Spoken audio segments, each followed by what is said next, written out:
तौदौरेबा केरलागी बेंगोलगी तमिलनाडुगी को अदई पोंडिचेरीगी तौरपसिदा असमगी तौरकदौरेबा सिददी अखोय असम चटखिद्रेन पाखलेनेबा मरमदि मोय यामने त मुस्लिमगी मायोक्ति याम कन तौरेबा अखोयगी शर्मा चीफ मिनिस्टरसिना तौइसे अदुना अखोयनि येंकांदा लुरिदि नीतीश कनाना कंदौइनोबा नीति सोमना महागन कलर हानदी मार्क्सिना सोमना गंदम तो सोमना गंदम तो सुमसाना बनेबा मागे सिरमदाइदे नं सिंगिदो बीजेपी नं कल्लीनेबा बीजेपी हालम दाइसे नं सोमना गंदम लाम कल्लीनेबा सोमना गंदको माज कन्वीनर लेतिरेबा भारत ओजा सरन सुनुम सिरोएबा अखोइगी बीजेपी नसु अखोइगी नीतीश कुमार से कांग्रेस नु सिरोएबा अदगी नते आई हाइगिने अदुदि चिन्द सु मारि वानेबा नते चिन्द अदुदि नोइदे कनगी फनाबिसना नगी महाराष्ट्र हातु सि नुसिदे नोइगी नुसिदेदि मणिपुर चबिनबा पार्टी दुबु नोइ पार्टी लोइ याहोलिसु नुसिब्राइबा नते आई हाइजेगेबा मणिपुर चबिनरिबा जेडीयू गी कांगुदु लोइनमु याहोलगा बीजेपी ओदोबो ngamijibu जेडीयू दु नुसिराइबा जेडीयू हाइ नत्रो मणिपुर हा मणिपुर परेगी को न नुसिदु सुम हाइजबनेबा मचिन नुसि हाइबो वानी है मचिन न कोइ राम राम पुंग सोरी दुनि मोइ तौइसे अदु सोरी दुन ने मणिपुर जेडीयू से पाला हाक्सिनेबा छिजलगा को अदुगी ख्वासे बीजेपी याम हाइजेबा अदु ने हाइजन नीतीश कुमार से मसुई मोइ नीतीश कुमार हापिस को पामेबा हंदक से नीतीश कुमार से हाथ पंगम दौरिएबा ngамनेबा मा था खरे नतर सही मदि पाइनेबा अदि मदु मा हाथ खरनेबा मरमदि मागी कैनो से मागी आरजेडी कैनो जेडीयू से तंखाइ ताथोखरनेबा नत्रगा कुन गुथा लौखरनेबा अदैदि मा लोइरे ओजागी स्पेकुलेशन नते it was done in Maharashtra नंग शिवसेनागी थुवाइसदी एजीपी थुवाइसदी सि खुदमने बाय कोइ हाइसदी एइ तोक्सन नते अखोइ न ngangi सिदि को स्टैटिस्टिकली हिस्ट्री लोइदे ओजा सरन को तोंदे हारु यापोदे माना तो वै मणिपुर एग्जांपल जेडीयू से तालिसनि मोइना थांग थिन्दन को अदुना हाइजर के अदुना सिजि यामना नुगाइ सिदि याम नुगाइ ओजा सर को अदुना मणिपुर एग्जांपल पिपनि को मणिपुर की डिस्कशन नते अदु महाराष्ट्र की बीजेपी कैनोगी लाकोसि अदुना ngसाइगी अखोइ जे नीतीश कुमार चथि बाइसदि भारत के राजनीति की अचौबा कैनो अमनेबा मासा खिनि सोइदना मरमि कैनो हाइ मतमदा मांगा तौरिसे अनिमुक चाबची याब्रा योंगी तनियन जे कुना तमैदना को कैनोइदि राबियोदि खंग ओजा सर खोइ पिङिदा अनि सुबा अहुम सुबा मरि सुबा तमक योंगी तनियन तमैनेबा अखोइ हौदो मजा अनि तौर तौ मान लोइ चाथोकपुदो अदु माइ तौदन तौरगा मसिसे अदुम मतम अखोइ खितंग सांगना अदुम चथरसि उजा या केजु काइदे अदु या नुआइदि अदु आइदि ngasi बीजेपी दि याम थांगलेबा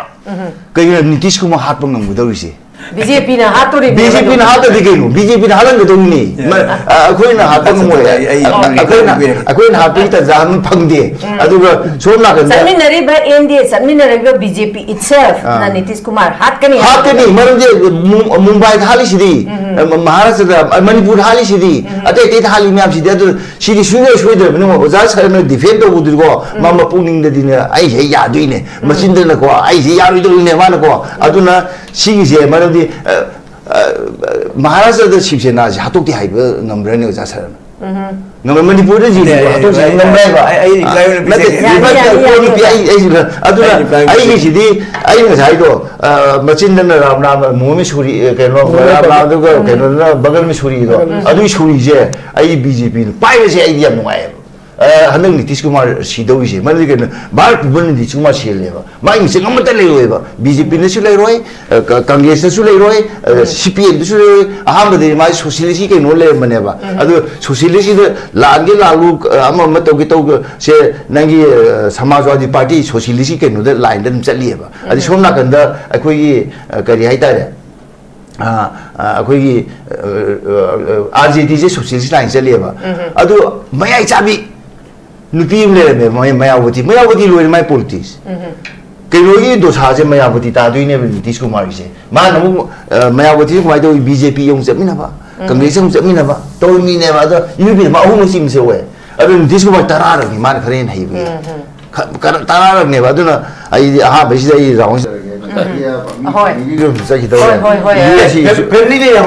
यूएससी जो फोकी फैमिली तो अदुम तौरिसिने अदुना हाइदि दि मुवा अदुम तोसी आई हाइदि हाइदि हजिक्सी के हाइनी खोइजे होय नाकल अमरोम दबुदि आइना ngasi बुकचरिबा topic C 27 da khoi gi election am ju lai ri bani na masi gi impact se manipur la kadra ha be je pusala ke tau bane ba ko adubu hojik bawda manipur gi hoi manipur gi conflict sina sumyam je wanari BJP su dum awaba lai ba any allegation ha be di sarkar je mo impire ni na mayam gi chaibam je BJP ni oza santa yai ko oza sarat yai ko simadi mayam na chaibam je BJP ne ba dubu allegation ji miyam na amana ama huna ba je oza santa miyam na pam de taning de ba what the people want is concrete solution dune ba oza adu duna oza masida hoi pokal ba topic se ai next round di masi manipur gi context ka relevant oina pujarake adu bu oza santa su CPIM gi ngasagi secretary yemo oina a spokesperson mo oina oza santa da ina laksani ngi si oza Rabi Khana ama hai oza santana ama hai adu targadi CPI su ngasagi Mahagadbandhan gi sida yawi ne boza adu targadi handak bi hajik phawbadi haidok traga su yam chauna mangjin thaun thana hariba NDA gi sina mai partner chatli boza masi ngasagi both chor gadi chor gi sida dum agi BJP ni si ngasagi politics yam haiba abdi huran jin thi yam haiba adagi strategy yam na haiba adugumba hoi hoi hoi ngapi gani dugi damatta strategy yam haiba yes madugumba duda dum oigani haina haibi dori braka ka main tham bini so santa ki moti kainoni khoigi biagi lesaji amada yamna kano tawuni khoi maithi ni je khoi dum khangi mani kaino de khoina sum ai mapana tha ma mu lejeru eda ko khangi kaino da election management sidi bharata khwaide hiba party sidi kaino ni BJP ni ada khwaide gi opposition so iba sim sina ko Nitish Kumar ni ani ji pula tawuni yam opposition sama ai maram di mana no wasak ta 10 times ne wasak tu ni Nitish Kumar na ma na kumai to ge da ma majority yo da na 2000 na ma no mitare ni sim si oira me ba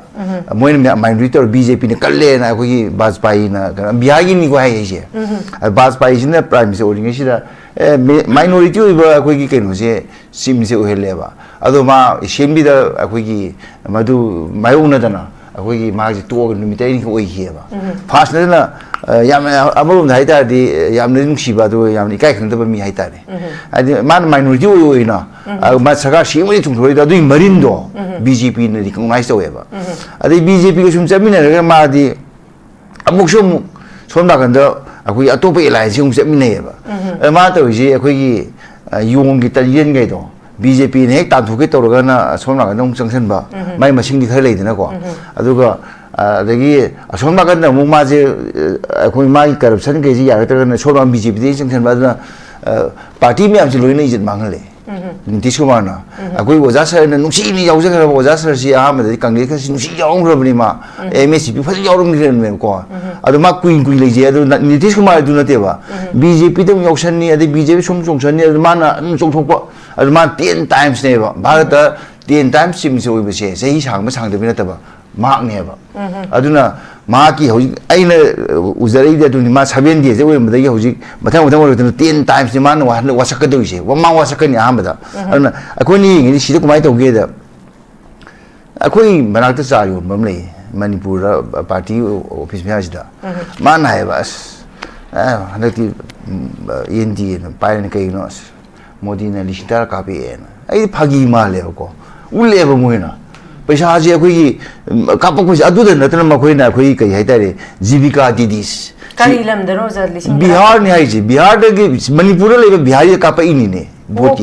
boti si ek to mi je putho ge to ye mi khangri ni mai pu ana sa yum nei je ma jam tha re ba lising tara ka pa na ma cha ta su ma to ne na ka de mo magi jivika didi je na BJP ne center de sakar paire som na kan da ko jivika didi je hong do e kai no sina ko Nitish Kumar ma ta udan ko adu masi 1.4 crore ne ba nupi je masi dong ka pai ni sita tra ja masi ka pa di paisa ji de yam lai do kana na ka pai ni ko na lakhin ne du di ko si ngasi mak tai de ro de si to ri ha ya ki ro masi bom na ka phali je masi election lo ji shen do kum ta ri ba पैसा आज कमाई हेक्ट पाक्तंगना काप याब्रा high Manipur लेब मी फंगबनी को लिसिंग तरासे अन अखोगी ममिंग दि पल्लोय अदु मफमजि को fungi बे मिसे अदु मा दनते मी अते जु याम फंगे को अदु सुनि इलेक्शन मैनेजमेंट हाई बसिगा अदगी नीतीश कुमार की ओपोजिशन सिगा कमाई तौना तौजी काजी सिने बतौ अदु अइना सुम येंबदा हुजि अखोई सुय सुयदना बीजेपी इन लुसिंग एनडीए न सरकार सेमनी अदु अहामद नीतीश कुमार ओइने समझन जरके कइनोदा मै सुय सुय ओइम थोबनी लुईदी बीजेपी सिना मखोईगी मीसिंगसे कोलिशन कइनो क्याम थाजगी थाजदगे दुनेबा से अखोइना खांगे मरमदी ओजा सरनबुदी याम हाइरी मै कोलिशन मंत्र से फजन तवेनको कोलिशन मंत्र से कमाय तवे महाराष्ट्र द तविदुनी महाराष्ट्र द अखोईगी मखोई कइते रिदु तो भाई तारे आमदा नंगी अखोईगी शिवसेना जे थुवाइरे अदुगा शिवसेना जे अखोई थुवाय कान अदगी एनसीपी थुवाइरे अदुगा अखोई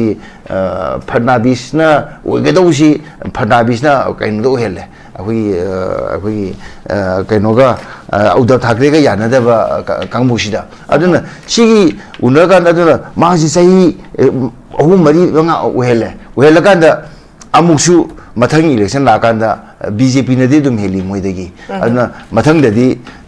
मार्क्से अखोई लौथोए नंग यारोय मदुदसु फराकन खांजे को अखोई कइनोसे गी शिवसेना की लुसिंग बसे यादे अरे माजो अपॉर्चुनिटी ओइरोम मम तौरोम अदुना बीजेपी नौ तौदुइबो लांगसिदे कइनोदा नीतीश कुमार जी लौथोपसिन आइजु पामे नीतीश कुमार से था खरा ओइरगा ममना सही अम ओइरगा बीजेपी ने सिंदुपदु पा माने इसिंग थावदो चुमना तौरोपदु पामेबा मरमनि कइनोदा नीतीश कुमार हातोपो पामे नीतीश कुमार हातो नंबि तंजाजे हनकति फंगेबा कइनो मतमदा नीतीश कुमार दगी बीजेपी ने फजना हंगदरे अदुगा नीतीश कुमार ना पसवानी मचासी अम तौरगा चामगा अखोगी खरा अखोई कइनोइना चनी खरेना पाइप याबि तंजासे लाइबो जासर अदुना कुमाय तौगे सिगी अंगसिने अखोइना पारि ngसाई कइनो सिनिको अदुना बीजेपी के चमिननबा कोलिशन कांबुसे तमन हातुएबा तत्तलोस मणिपुर तौसिदी मणिपुर पलकदुइदिको हापदुइनिको जेडीयू दु पुसले जेडीयू की एमएलए मयाम दु मखोइ याउदो खंगदे मंत्री अमदे पीदे अदगी अखोइगी याउसंगरे को अदगी एनपीपी दु मोइ तारे निकाजे दु मोइ तारे तो अमता कन मोइ हातोए अन मा चमिनरगा हातो कोल हापसि बीजेपी जम हैयबा अन मसी अखोइ नीतीश कुमार सि सुयु हाखने नति कइनोदा माजे मा की एके हिज 9 टाइम्स जे छुग्रम 10 टाइम्स मा सिदुइनेबा 10 टाइम्स मा मतम खर चकनी अदु सिने माजे अदुना अखोनि येंगिदि अदुने अदु ngसाई हौजिकि हनकी मतम जे बोल याम काबा का द सिना भारत की कइनो लेप खोपदुना मरमदि 2026 दे कोई स्टेट मंगा अचौबा तौदौरेबा केरला की बेंगोल की तमिलनाडु की को अदई पोंडिचेरी की तौरपसिदा असम की तौरकदौरेबा सिददि अखोई असम मोक चखिद्रेन पाखलेनेबा मरमदि मोइ याम नेत मुस्लिम की मायोक याम कन तौरेबा अखोई शर्मा चीफ मिनिस्टर सिना तौइसे अदुना अखोई येंकांदा लुरिदि नीतीश कनाना कंदौइनोबा नीतीश सोमना महागन कलर हानदी महाक्सिना सोमना गंदम तो सोमना गन सुम सानबनेबा मागी सिरमदाइदे नं सिंगिदो बीजेपी नं कल्लिनेबा बीजेपी हालमदाइ जों सोमना गन ला अम कल्लिनेबा सोमना गन को माज कन्वीनर लेतिरेबा भारत ओजा सरन सुनुं सिरोयबा अखोइगी बीजेपी न जो अखोइगी नीतीश कुमार से कांग्रेस नु सिरोयबा अदगी नते आई हाइगिने अदुदि चिन्द सुम हारि वानेबा नते चिन्द अदुदि नोइदि कइनोगी फनाबिसना नगी महाराष्ट्र हातु सि नुसिदे नोइगी नुसिदेदि मणिपुर चमिनबा पार्टी दुबु नोइ पार्टी लोइ याहोलि सु नुसिब्राइबा नते आई हाइजेगेबा मणिपुर चमिनदिबा जेडीयू की कांगुदु लोइनम याहोलगा बीजेपी उदोबो ngमिजिबु जेडीयू दु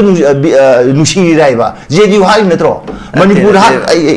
मणिपुर लेगी को न नुसिदु सुम हाइजबनेबा मचिन नुसि हाइबो वानी है मचिन न कोइ राम पुंग सोरि दुनि मोइ तौइसे अदु सोरि दुना ने मणिपुर जेडीयू से पाला हाथिनेबा चिजलगा को अदुगी ख्वासे बीजेपी याम हाइयबा अदुने बै हाइजन नीतीश कुमार जे मसुई नीतीश कुमार हापिस को पामेबा